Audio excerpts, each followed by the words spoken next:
Kardeşler, bugünkü veçirimiz, toyumuzun o gündeki çaklık veçirimizi yapıp da kutlanıdı mı? Yaşlara yaxşı arzular edildi. Kalan kemi olsa, nasip olsa 21'inde yaşların baxt toylarında yaşlara yaxşı arzular edemiz. Amin. Şirin Nuvat, Mescid Azad, Peygamber Xudayga salavat, ekene, tikene, yegene, getirene, şuurda hizmet edenlere Allah rahmet etsin. Bakşeyledik Adam Ata Safiyallahu aleyhi selamlar olmuş hazretleri babaday hamvanın haklarına Allah'ım şirinliklere molçalık ver.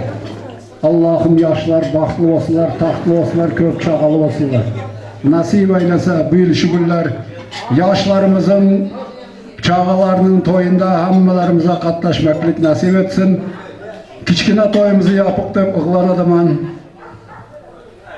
Kalan hamma yaxşı niyetleri nasip olsa 21'inde yaşlarımızın baxt toyunda dilimiz. Toyumuz yapıp. Amin.